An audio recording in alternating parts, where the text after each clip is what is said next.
Okay, honors geometry. Here are some worked out solutions of the algebra part of Friday night's homework, where you're writing equations of lines. So it's starting off with just more algebra review, writing the equation of a line. So it gives you that y equals 8x minus 1, and it gives you the point k5, which is an actual x, y value. You plug that in for the x and the y, and then you solve for k, and when you reduce, you get k is 3/4. Then the next problem, it gives you that CD is perpendicular to a given line. They don't call the line anything, but it's perpendicular to that.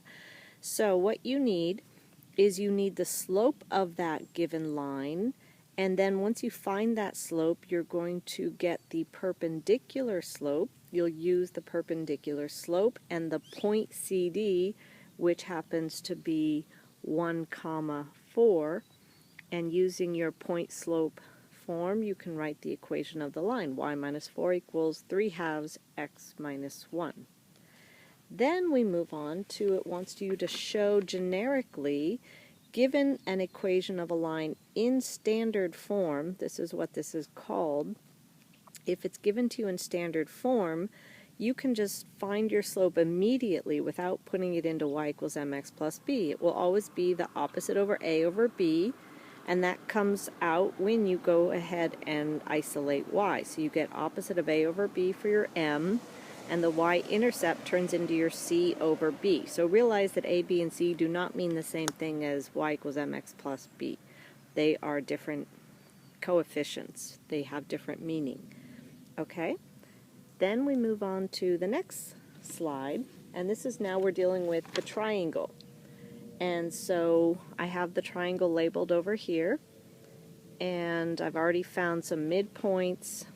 And the first question asks you to find the equation of a line that's through C, so we have a point C, parallel to AB. So the first thing we need to do is find the slope of AB, which it turns out is 1/7, and then we put it into y equals point slope form, and you have your answer right here.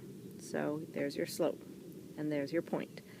Number 4, it wants the perpendicular bisector of AB. Well, that means we need the midpoint of AB, and we need that perpendicular slope. Well, since we already found the slope of AB, we can just immediately find the perpendicular slope. That was easy. Just take the negative reciprocal.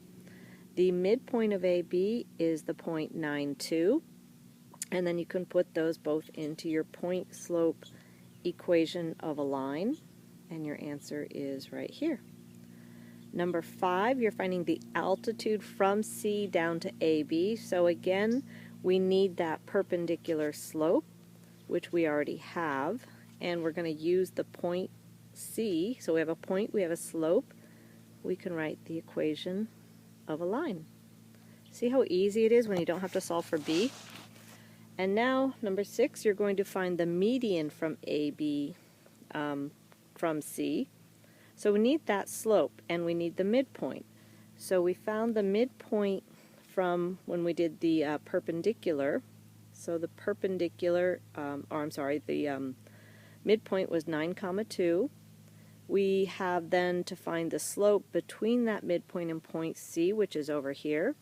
So I have a point, I have a slope. I can write the equation of a line.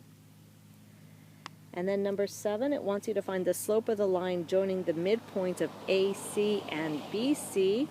So I have the midpoints up on the diagram, and then find the slope between them. Luckily you have a common denominator, so the difference of your y's is 2/2, which is 1.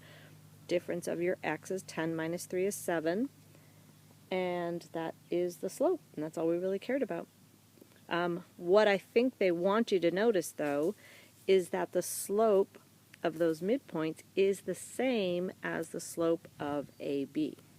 And we will talk more about that in days to come. Then the last couple problems are just straight algebra. It gives you that a line passes through a point 3 units to the left and 2 units up. So if we follow that path, it takes us back 3 and up 2. That's the point -3, 2. Any line parallel to the x-axis is going to be a horizontal line, so it will have the equation y equals 2 because it goes through the y-axis. Any equation parallel to the y-axis has the other x equals -3 because it goes through the x-axis. So it's just a matter of picking off which coordinate your x equals or your y equals will correspond to. And then number 9, it gives you 2 points, P -25, R09, and wants you to write the equation of the perpendicular bisector. So that means that we need a midpoint, which is 2.